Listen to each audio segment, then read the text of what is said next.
The Grand River Expedition of 1990 appears to be the first effort ever to attempt sampling the water quality of the entire length of the Grand River. The Grand Valley State University 2020 survey expedition was designed to revisit the first survey's sampling sites to capture data that would reveal just how much has changed, for better or worse, in the 30 years between. In earlier times, some areas of the river were considered unsafe for human contact. Anecdotal accounts say the river is much cleaner now. This survey should establish how much the water quality has changed and whether it's safe to be in contact with the Grand River today. With the discovery of the wastewater treatment drain at the beginning of the river, we asked Professor Wampler what he thought this might mean to the survey. Our treatment of wastewater has improved dramatically, so the way we treat our human waste and our waste systems have gotten much better. So I would expect things to be better in terms of water quality.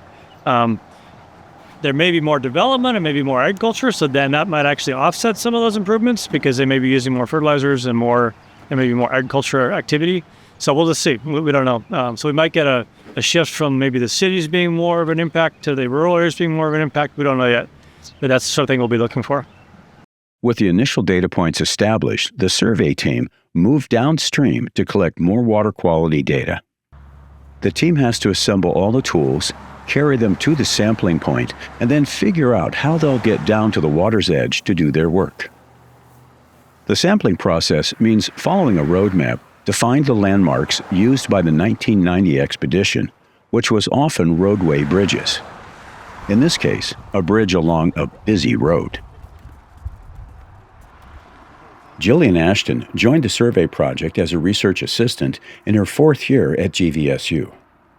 Jillian has been with the project since the beginning and has been instrumental in gathering and preparing samples. For Jillian, this is an expedition of education. It's been an amazing experience. There's so many things I've learned from the process, from the beginning of it in terms of pretty much grant writing for, to become part of this program.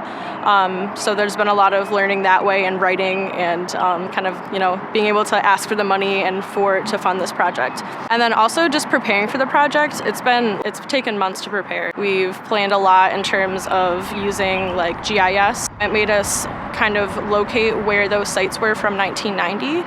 So we were able to pinpoint those locations and then find access points. So I've just learned about a lot of field experience on where to sample, how to sample, also how to run chemistry. So it's been great. When we first arrive at a site, we want to make sure that we have all of our gear ready to go so we don't have to go back to the car if we forget anything. When you kind of get to a site, you don't really know what to expect all the time and kind of how that's going to go. Getting to the water's edge is always a challenge. With steep terrain and unsteady banks, sometimes field research has its perilous moments. Whoop! She's in. Does it go down your pants? But you don't do this work if you're afraid to get wet. In fact, it's a badge of honor of sorts to manage the challenges of field work while collecting data, especially when what you're measuring matters, and it's safe to say, water quality matters to these scientists. Now is your boot full of water?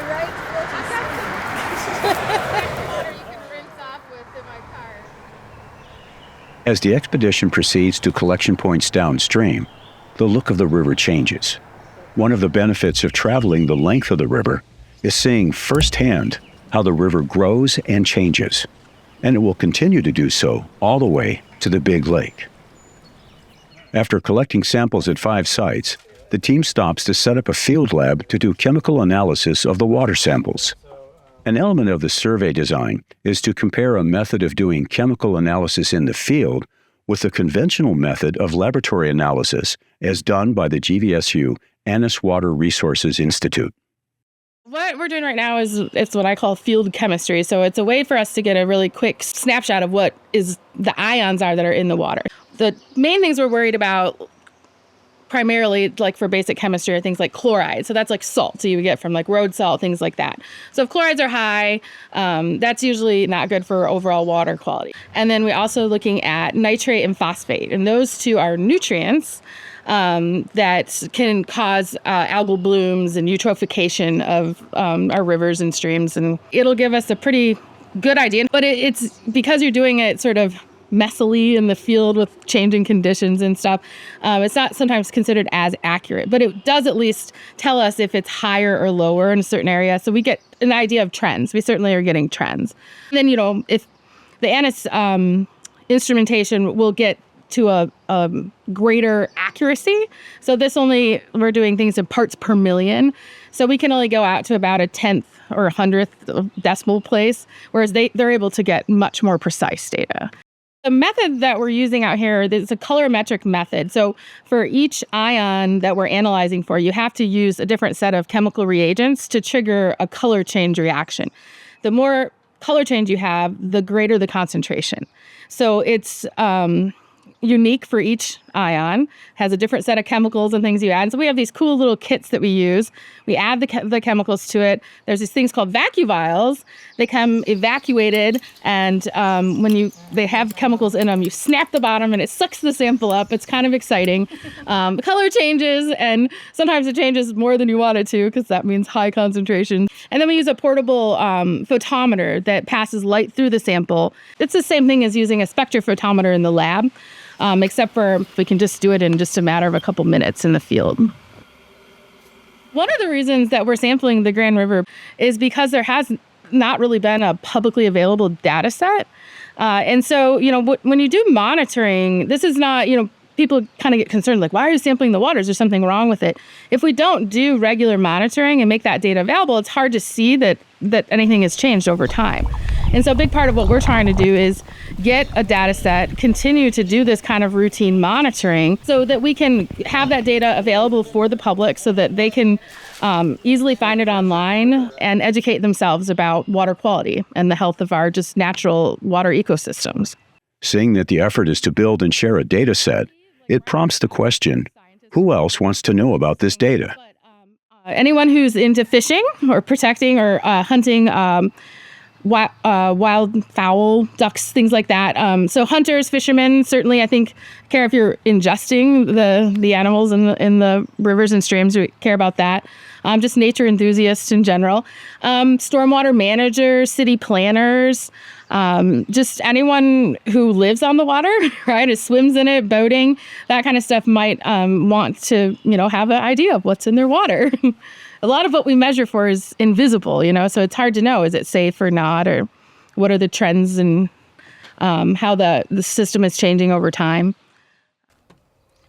As Professor Nishaw continued with the chemistry work, the team split up and Professor Wampler and research assistant Jillian set out to collect more samples. The last site of the day is among the most remote locations in the survey, with no easy road access. The sample site is along a stretch of river that flows under a canopy of hardwoods bordered by farm fields. That's significant because every region the river travels through contributes to the overall health of the river, for better or worse. The intention of this kind of data collecting is to enable a fact-based evaluation of what makes the river healthy and what harms the water quality. The first day of data collection is finished with some surprises and a lot of effort. Join us for day 2 of the expedition as the data collecting follows the river from farming areas into the urban center of Michigan's capital city. And let's see what we discover a little farther down the Grand. If you enjoyed this river story, be sure to like it and subscribe if you haven't already, and share the link with everyone you know who has a passion for river stories.